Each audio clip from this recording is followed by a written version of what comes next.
our guest tonight has a brand new album available, and it's called Let's Fly. She also has her very first book called Someone Save Me. All of this information and where to buy it is available on KoleMusic.com. You got it. Our guest tonight is the lovely Kole Hansen. Thanks. Thanks, Dad. So, first question though, I want to know who exactly is Jane Doe?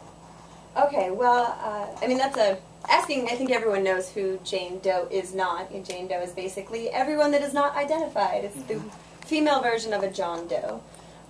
So ultimately, in 2000, I had gotten into drugs pretty heavily as a teenager, and I ended up in a coma from an overdose, and Jane Doe was me, listed in the hospital because they dropped me off and didn't tell the hospital who I was.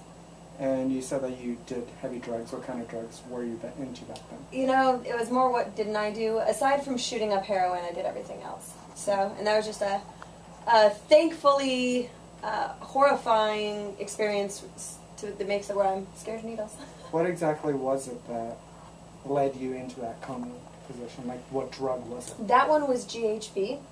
For those that don't know, it's actually the date rape drug. It's odorless and tasteless.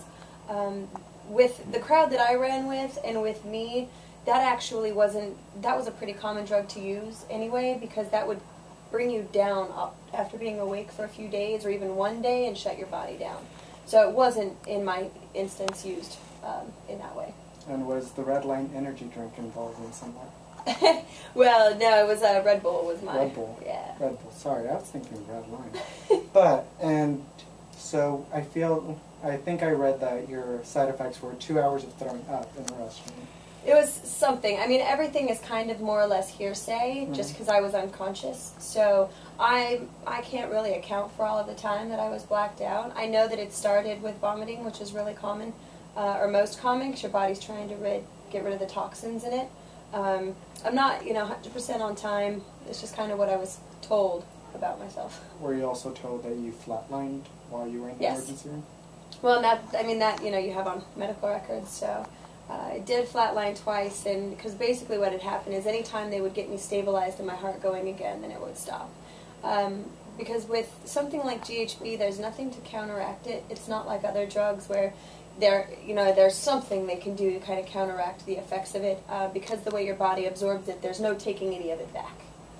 And what did your friends who dropped you off at, kind of just left you at the emergency room, what did they say after you were released? Well, after being released from the hospital, I actually was driven to the hospital just from people at the party, not friends. The friends that I had had at the party, one ended up in the hospital that night as well, but they dropped him off in front of a hotel or something and called an ambulance. And then the guys that drove me, I was actually thankful to, because they weren't my friends. That wasn't their, they just didn't want me to die in their apartment. So, but all of my friends that I told about the coma afterwards, literally the only response I got was, "Wow, that sucks." They're just like, "That's it." Like they didn't come see me in the hospital because no one wanted to be attached to it or afraid that they'd get questioned or whatever. So I only had 2 people come visit me at the hospital, which was, kind of a sobering experience in itself. Just because I can't imagine not going to see someone that I cared about. And after this whole experience, how did you end up combating drug use? Well, I think what was more important was what was making me abuse myself that way, because I didn't realize until I started to get really into the book that I was never a drug addict, in the sense like chemically addicted. It's the same reason I didn't go to rehab. I didn't have to have that separation chemically like a lot of people did. And what's ironic is that I ended up, that I was in the hospital for a drug overdose, but typically I was a very, very mild user. Like if I was using ecstasy, I would take 1 pill, where most of the users around me, were taking 10, 12, 15 a night, but I understood chemically that the serotonin can only be released so much, so the only other thing you're getting when you're taking ecstasy is the methamphetamines and maybe the heroin that might be in it or whatever is compounded in it as well. But I realized even after getting away from drug abuse that I was still a self-abuser, just emotionally, and I would get really depressed, and there were definite times in my life that I was suicidal, and at least in my head, regardless of what kind of actions I really took to follow through with it, And until I started to identify and try to figure out why I still was unhappy, even after the drug abuse stopped, like, why wasn't I okay, right? Because if you think, well, no, but if you stay far away from it, that I had always been told that once an addict, always an addict, which I believe to be true, but I think that's when I realized I wasn't an addict. I was addicted, in a sense, just to the self-abuse and not chemically to drugs. And after identifying just the things that I was suffering from and realizing how much control I had to really make myself happy and live a good life and have everything that I wanted, I just had to start kind of telling myself when I would have bad negative thoughts. A lot of it was reading inspirational, motivational, self-help, anything to try to learn more about myself. And it's kind of like anything else, in perspective, the way that I look at life compared to 2 years ago is mind-boggling. So, you know, even after I had been clean for 6 years or whatever, I had a regular job, I made good money, and I was driving to work one day in my really expensive car that I bought, and I had those thoughts again, just like, if I overcorrect the wheel one time, so I won't have to go to work. Because I hated my job, I hated, you know, like, I was so unhappy, but I wasn't using drugs, so it was, you know, how could I be so depressed? I should have had what most people looked at as a good life. And so that's when I started to really say, I've got to figure this out. Like, where is this coming from? And that's really what the book is about, is identifying the patterns as I saw them from ever since I was little, kind of going through my whole life. And that's when I realized I wasn't an addict, because, you know, it's been 10 years now. If I've been around it billions of times, you know, especially if it's just, it's around. All drugs are around, marijuana's around. If I was weak, I would have done it by now. You know, that it's just, I have no desire to be that person that needed that. I learned how to, I realized that what drug abuse did for me was it helped me lower my walls and connect to people, and I didn't know how to do that sober. I didn't know how to open up and be genuine and, I guess, have that connection to people.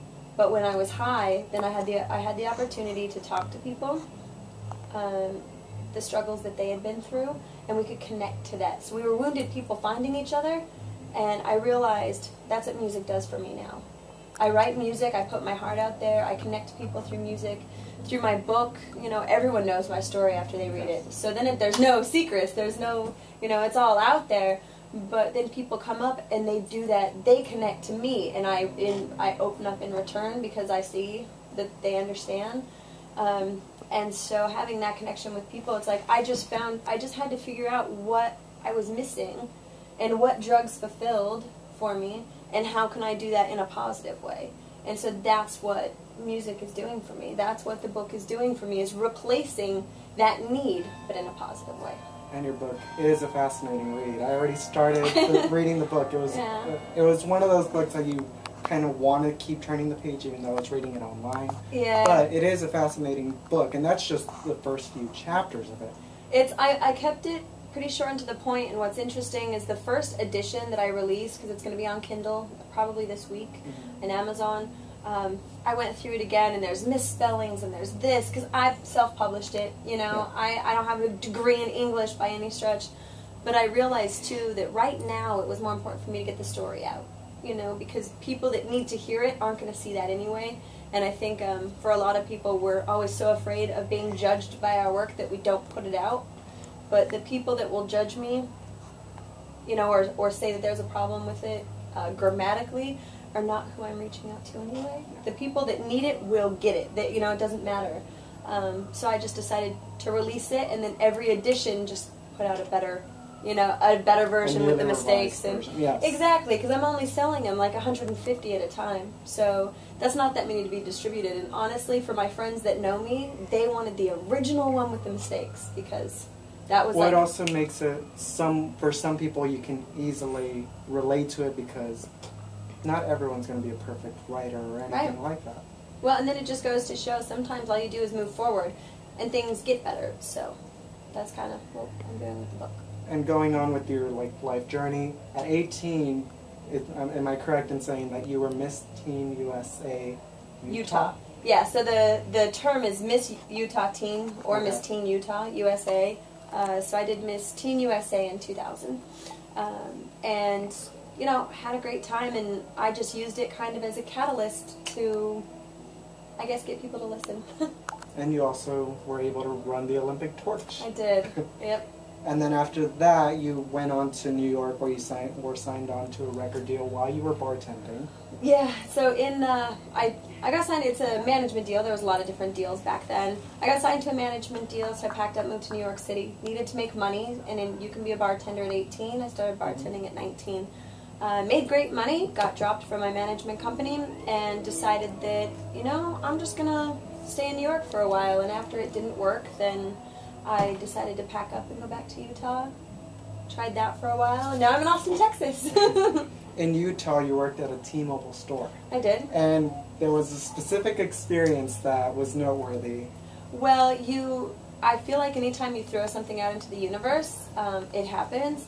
And another store got held at gunpoint, and I said if I ever got held at gunpoint, I would quit, because that is not enough money for me to go through something like that. 3 weeks later, I got held at gunpoint, and so I was like, do I need a clearer message? Yes. This is not the place for me. So, you know, that was the end of T-Mobile, and it just, that was kind of the beginning of really where I am now. It was because something was kicking me out of my comfort zone, whether I wanted to kind of venture out or not. And we are going to have to pause right here to stop, and then we're going to have to start a brand new video, so we're going to have a part 2 in just a few minutes. Just check the link below.